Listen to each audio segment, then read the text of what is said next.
Welcome back to Outdoors Type. In this video, I'm going to explore the history of the line between Salisbury and Redhill.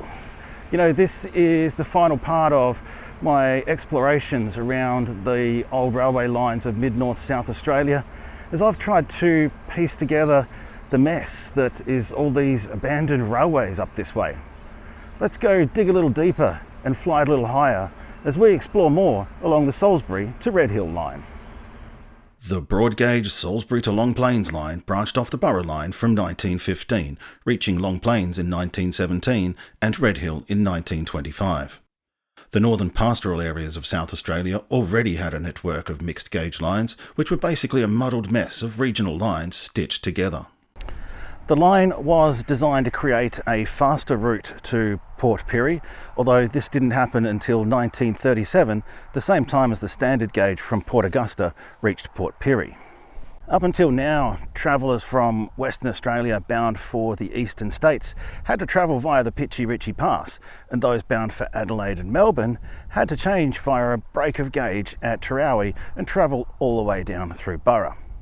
This was obviously not ideal for a national railway network to be relying on a cobbled together intrastate network that was developed around agricultural needs and political agendas. The whole thing was a hot mess due to the Commonwealth's demand for standard gauge and Victoria and South Australia holding on to their broad gauge for dear life. This was further complicated by the narrow gauge network of developmental lines that were all around the state. But this gauge model is a subject for a whole nother video. Now known as the Main North Line, the line was converted to standard gauge in 1982, and the section north of Redhill was rerouted to connect with the Trans-Australian Railway at Crystal Brook. This line is now the main link from Adelaide to Sydney, Perth and Darwin, but the heydays of intrastate freight and passengers are gone, and all the stations that were once dotted along this line are now gone.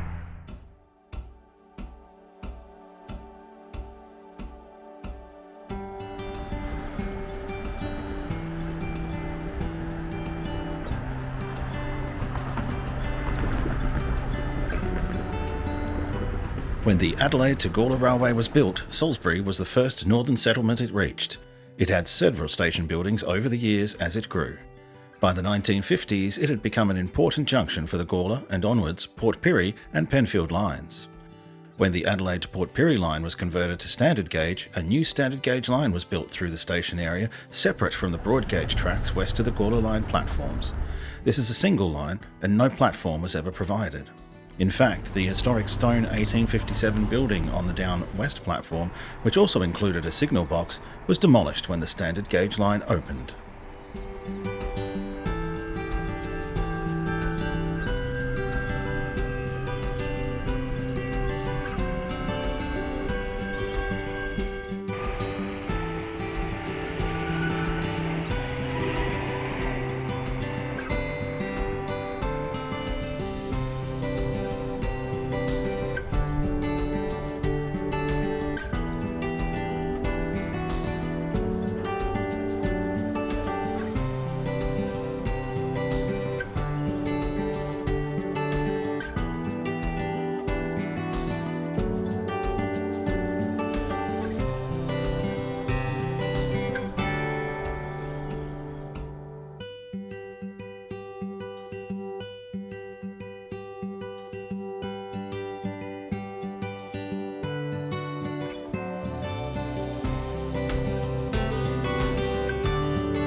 After leaving Salisbury Station and crossing the Little Para River, the line turns northwest and skirts the south of the Edinburgh Air Force Base, not far from where direct siding used to be. It then runs past the SCT freight sidings before heading under the Northern Expressway, where a little-known siding meets the main line.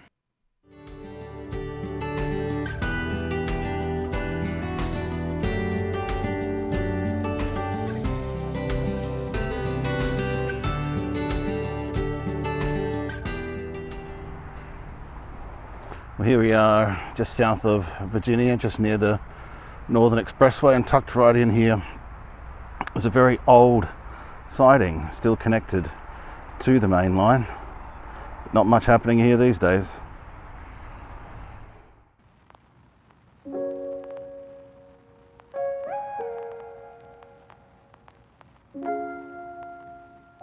In 1856, the nearest railway station for the Virginia farmers was in Salisbury, but Virginia got its own railway station and service from early 1916. Nothing remains of the railway station and yards today.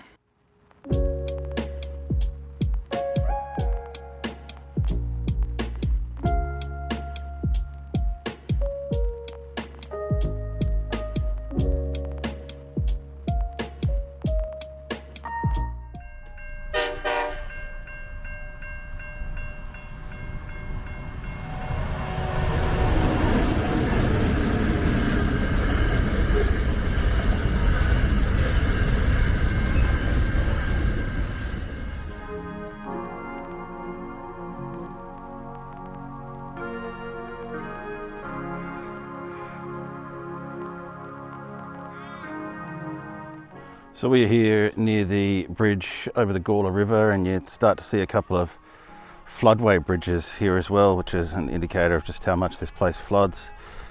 But also, when I'm travelling around looking at these out of the way railway spots, you tend to find all these rubbish dumps as well.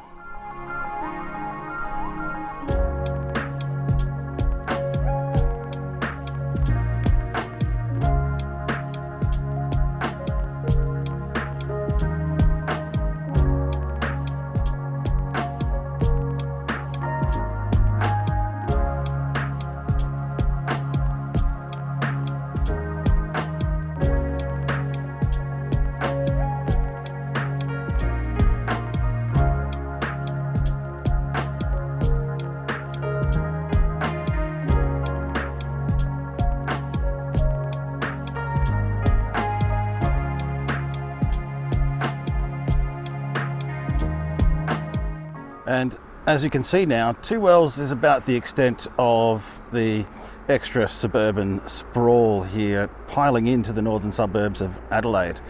Now we're about to head for Malar, and we finally reach the country.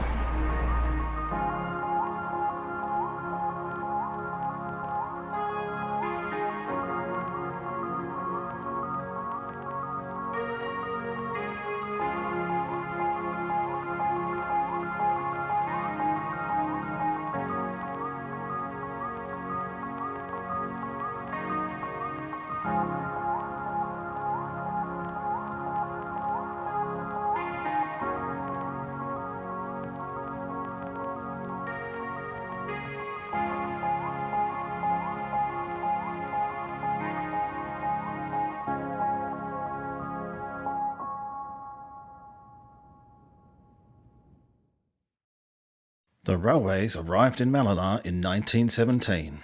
At the time, there was great competition between the agents for the ketches and the railway, and eventually the railway took over the majority of the freight. At harvest time, the railway yards were busy as bagged wheat and barley was stacked in mouse-proofed compounds and later loaded by lumpers into rail trucks.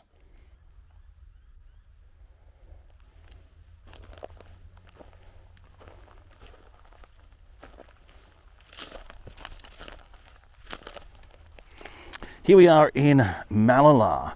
There's basically nothing remaining here except for the goods crane behind me there, but it is in fact one of the most intact goods cranes I've ever seen in South Australia. Nothing else remains, maybe a bit of a mound where the platform used to be. This used to be a very busy station after it opened in 1917. 3 passenger trains a day went back and forth to Adelaide for commuters, for school and for work, and it was an important freight centre as well. That all ended when the station was closed in 1983, and it was demolished not long after.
Here we are at Kora, or Kora. I don't really know how it's supposed to be pronounced. But what always amazes me with some of these lines is just how good a job they've done of getting rid of everything that was here. I'm standing where the station building once was, and the goods platform is behind me there. And there's a Kora sign, which I assume refers to the farm across the other side of the line here. But if you come out here these days without a bit of an understanding of history, you wouldn't really know that anything was ever here.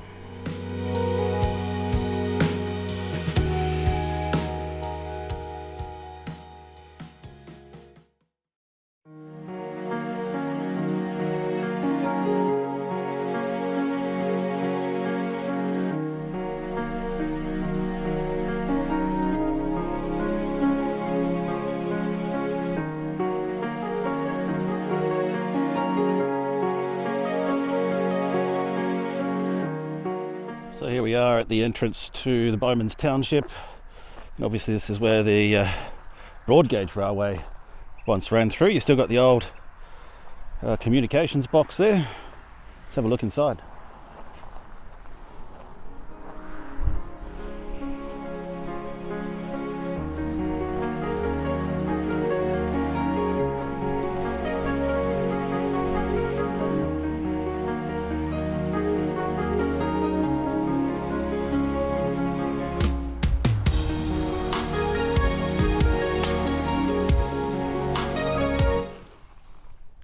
Welcome to Bowmans. I'm standing on the probably what was the old freight platform.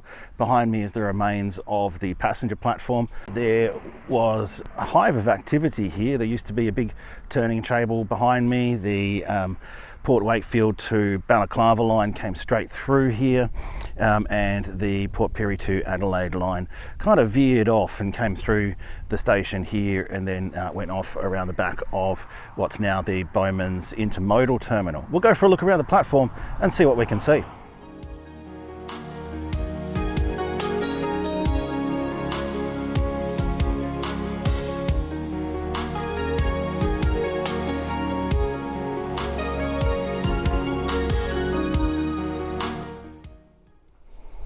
And look at nature slowly reclaiming this massive railway platform. Really not much to see. You can just kind of tell that there was once a station platform and some buildings here. The trail that you see through Bowmans these days is the Copper Trail, which is a rail trail between Port Wakefield and Balaclava.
Here at Bumbunga there was a junction for the Lochiel railway line, which opened in 1926 and ran 5 miles over to the shores of Lake Bumbunga and the township of Lochiel. Bumbunga was also once home to the small secessionist micronation of Bumbunga Province. It's a short but interesting story. Like most secessionist micronations, it of course created a strawberry patch in the shape of the British Isles to honour their commitment to the royal family. Something about not wanting to pay taxes or something like that. But at any rate, look it up and see what you can find. Let's keep moving because we got to follow a railway.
Snowtown was originally established as the terminus of the Kadina, Butte and then Black Point railway line. So in fact the town was here before the broad gauge or the now standard gauge railway came through. The line to here was opened almost as soon as it got here because it took a couple of years extra to get to Redhill. Behind me here is all that remains, the old goods platform, the old goods crane, and further behind there the old station building, which is now an ARTC provisioning centre and crew barracks.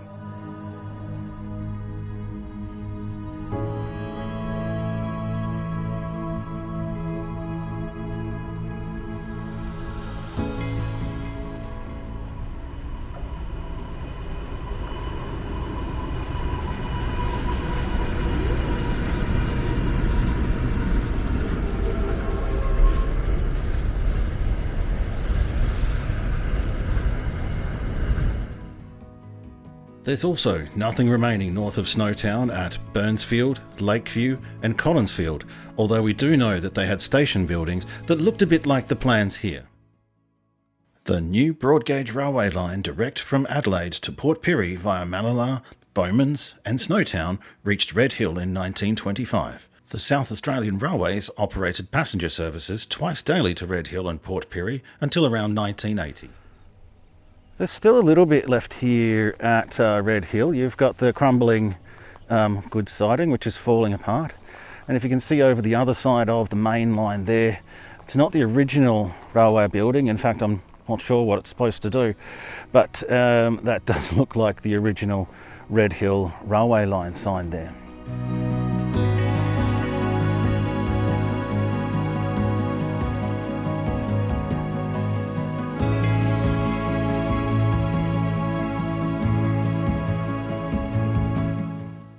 Well, that's it folks. Thanks for joining me on this little trip. I hope you enjoyed the video. If you did, then give me a thumbs up and subscribe, and I'll catch you in the next video. See you then.